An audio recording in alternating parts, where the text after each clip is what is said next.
Hello guys, we are back with our next lecture. In this lecture, let us go through the storage of XML data. So basically till now we discussed about XML data, how it is represented and how we can get the data, right? So now the question could be how you can store that data in your database or somewhere. So the final goal is to store the data which you collected from the user or which you got it, right? Yes.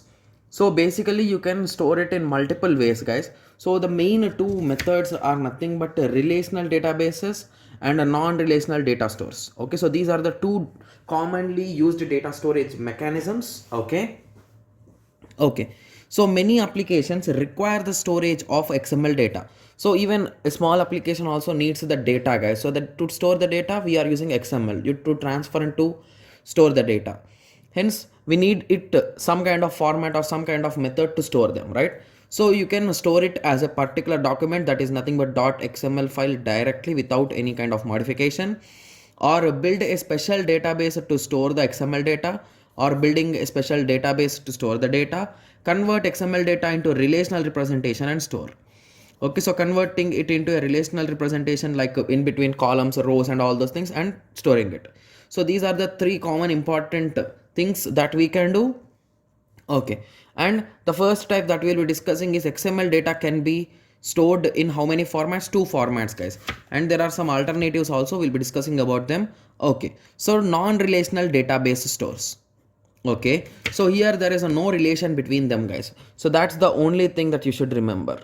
You're not establishing or maintaining any kind of relation between the data. Okay, so store in flat files. So flat files, you can say, like flat file system, you can say it in the form of text files, guys. So basically I hope everyone knows what is a text file, right? Okay, so I hope everyone knows that we can write a documents or we can write any kind of data into text files, but the only drawback in it is nothing but it is not effective or efficient, guys. Okay, so nature of storing XML files, but there are many problems like non-concurrent recovery and many other problems. So basically there is no structure in it, right? So flat file system, you'll be just typing them one after the other or by pressing enter one line after the other line, but there is no particular format or anything, and accessing the data or getting the data again from the storage is really tough, guys. So that is the reason why this flat file system will never be used, to be clear, to store any kind of data. Even if you want to test it, okay, how can I say in that way, you might be having a doubt, right? Yes, so if you are having the doubt, please try to write a particular document or any kind of timetables. Yeah, the best idea for you will be a timetable, guys. So I think if most of you will be planning your days, right? So month days or even your college timetable, all these timetables, try making them in text document, guys. So is it easy? No, it is really tough, guys, because you need to arrange them. There is no chance of drawing borders and all those things, right? So that is the reason why flat file system is never used. Similarly, creating an XML database. So XML databases are databases that uses XML as the base model.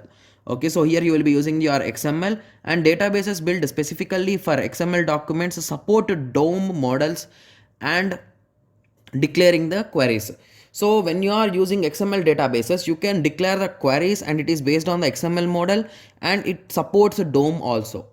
Okay, so DOM is nothing but document object model. So basically the structure will be followed here. Okay, so currently not commercially graded system. So but even this creating an XML databases is also not a common tactic or a common method nowadays. Okay, so nowadays we will be using these kind of relational databases or any kind of alternatives for it, guys. Okay, so relational databases, so data must be translated into relational format. So basically everything should have some relation between them, like in terms of rows and columns. Like if you are writing details of student will be having the attributes, right? So these kind of things are nothing but in relational database. So here you are showing some relation between the student and his details, like his name, roll number, age, address, phone number, date of birth, etc, right? Yes, so data must be translated into relational format. Advantages: mature database system. Disadvantage: overhead of translating data and queries. So basically here you are converting the whole data into a structured format, right? Yes, so again you need to pass the queries also based on this structure only. So that is the only issue here. Okay, so few more alternatives will be storing as a strings. So that is nothing but string representation, tree representation, or map to relation. Okay, we'll be discussing about these three in this lecture only, guys. Don't worry. Okay. Okay, so the first type that we'll be discussing is nothing but string representation. Okay, guys, I'll be reading it first, and after that I'll be explaining you in my own words. Okay. Okay, so string representation: store each top level XML as a string. Okay, field of a tuple in a relational database. So use a single relation to store all the elements, or use a specific relation for a top level element. Okay, store as a type tuple in a relation element of data. Okay, university, department, course, instructor, teacher, each with a string valued attribute to store the element. Okay, or you can separate them individually. Okay, so the whole idea of this normal string method is that, so assume that this is a database, or this is the XML structure which you are working on. So it is the details of university, and university is having multiple fields inside it, guys, for it. So it is having departments, courses, instructors, and teachers. So these are some kind of another details which are subdivided into multiple parts again. Okay, so if you observe here, in simple words, you can just write university, you start bracket, and you write all the attributes of which university is having, and you'll be closing the bracket. So this could be one option, right? Or even you can assume this as the parent, that is nothing but the first is nothing but department, right?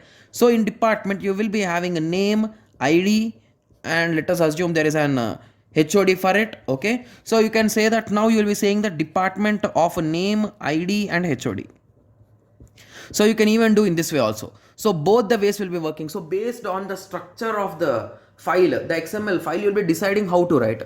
So the representation will be in this way, or if you want to just store them in individual attributes, you can define in this way also: department element, course element, instructor element, and teacher element. So in this way. So this is a simple format of a string. Similarly, we are having indexed format, guys, indexing format. Okay, so let us go through the theory. Store values of sub elements attributes to be indexed as extra fields of the relation and build indices of these fields. Okay, so some data systems support functional indices which use the result of a function as a key. The function should return the value for the required sub attribute. Okay, so indexing is nothing but you will be assigning particular numbers or particular indexes to the particular columns, guys. So here you can indirectly say these are nothing but columns, right? So you'll be assigning some kind of numbers for them, using which you will be accessing based on your requirement. Okay, so just to go through it, guys, because it's really easy to understand. Okay, so let us continue with the benefits of using string representation. So the benefits of using string representation is that can store any XML data even without a DTD. So basically here there is no need of DTD, right? So you don't need any kind of structure. By observing, you will be creating it. That's it. Okay, so as long as there are many top level elements in a document, strings are small compared to full document, allow faster access to individual elements. Okay, so if it is a large network, or if it is a large database, or it is a large XML file, in that situation you could have multiple top level elements, right? So top level elements are nothing but whenever I want to divide it into multiple attributes. So if it is dividing into 10 multiple attributes, I'll be assuming it as a top level element, because it is having some greater value than the normal other elements, right? So in that way you'll be deciding. So this helps in faster access. So now if I want to go into department, I'll not check for university inside department. I'll be directly going to department only. In that way it is going to help, guys. So faster access, as there will be many number of things. Okay, similarly the drawback is nothing but here, if you recall, I did inform you that there is no need of DTD, right? Okay, so in these kind of situations you need to parse the strings, guys. So whatever the inputs or whatever the data it is having, the XML file, you need to parse the data, so to convert it into a particular format or any kind of thing. So the data should be a parsable data, and that should be parsed, guys. So need to parse strings to access the values inside the elements. The drawback is nothing but the parsing is a bit slow. Okay, yes. So I hope everyone got some basic idea about string representation. So now let us go through tree representation. Okay, so tree representation. So let us go through the theory. So model XML data as a tree and stores using relation. So this is a relation, guys. So you can say nodes of id comma parent id comma type comma label comma value. So each and every node can have these values. Okay, so if you observe here, we assumed that the university is the top node, right? So it is having an id 1. It could have a parent id. If it is having a parent, it could have a parent id. It could have a type. So type here is nothing but whether it is an attribute or an element. Similarly, label, okay. So label could be the tag, guys. So what tag it is using. So if it is for university, it might be university like this, right? Yes, so what tag it is using, and value, like what is the value in between the closing tag.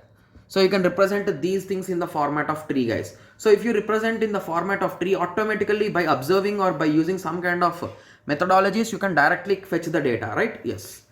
Okay, so this is a small example which was given, and the same explanation that I gave, guys. So each element of attribute is given a unique ID, and a type indicates the element or attribute. Label indicates the element name, that is nothing but tag name. Value indicates the text value inside the element, and you can add any kind of extra fields, guys. Okay, yes. Okay, so now let us go through some benefits. So what are the advantages if you are using this tree representation? Can store all XML data directories in relational format. Okay, so if you observe here, there is a particular relation, right? So even in our string also there is some basic relation between them, even without a DTD. So there is no need of a DTD. And the drawbacks, data is broken up into too many pieces, increasing space overhead. So basically here you are dividing them into each and every node, and each and every node is having its own details. So that is a large usage of space, right? You are giving IDs and all those things, right? So that's a huge wastage of space. Even simple queries required a large number of joins, which can make it slower. So basically when you divide a small data into huge parts, the thing that comes into play is nothing but joins, guys. To fetch for a particular thing, you need to join all those things. So that is one more drawback, because here you are dividing the course ID. So if you observe here we divided the course ID and assume this as course name. So in this situation you need to again divide it again.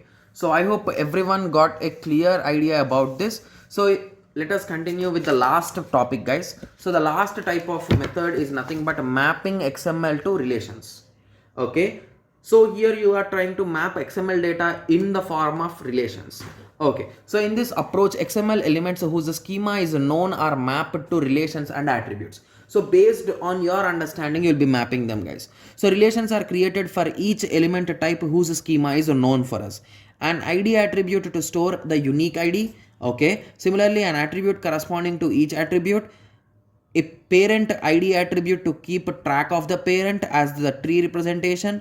Position involving ith child can be stored too. So basically here you will be storing all the details about that particular node, and all sub elements that occupy only once can become the relation attributes. To text value sub elements stored in the text value, and complex structure to store the ID. So basically even the sub elements, you'll be dividing them into two types, guys. That is nothing but text valued sub elements and complex sub elements. So basically text valued sub elements are nothing but, in the sub elements, if you are having directly the values, then they will be coming under this text valued. And if they are again having some more attributes and some more attributes, then those will be having particular IDs based on it, and in that situation they come under the complex sub elements. Okay, so sub elements that can occupy multiple times representation in a separate table, similar to handling the multi-valued attributes where covering an ER model to the table. So basically if there are multiple values like 2 to 3 values, we will be creating a separate table for it, right? So if you recall, in ER model and in database management system, we discussed about this, like introduction, like in the previous semester's database management system, we discussed about it, right? Yes. So if there are any multi-valued things, you will be just representing it in multiple tables. Okay, so applying above idea to the department element in the university schema, it will be in this way. So department of ID, department name, building and budget. So for course, it will be parent ID. Okay, then course ID, department ID, title and credits. Okay, so parent ID is added to the relation corresponding to the relation sub elements of which stores the identifier of the parent. So basically department will be having courses, guys. So that is the reason why here it is having a parent ID. Okay. Okay, guys, I didn't explain you in detail because I am also not having that much clarity on these topics. So I am just giving you an introduction about the topic so that you can just attempt it in your examination and go through the PDFs to get more and more clarity on it. Okay, so I hope everyone got a clear idea on what I tried to explain. So in the next lecture we'll be going through publishing and shredding XML data. Okay, so let us meet in the next lecture. Thank you, thanks for watching.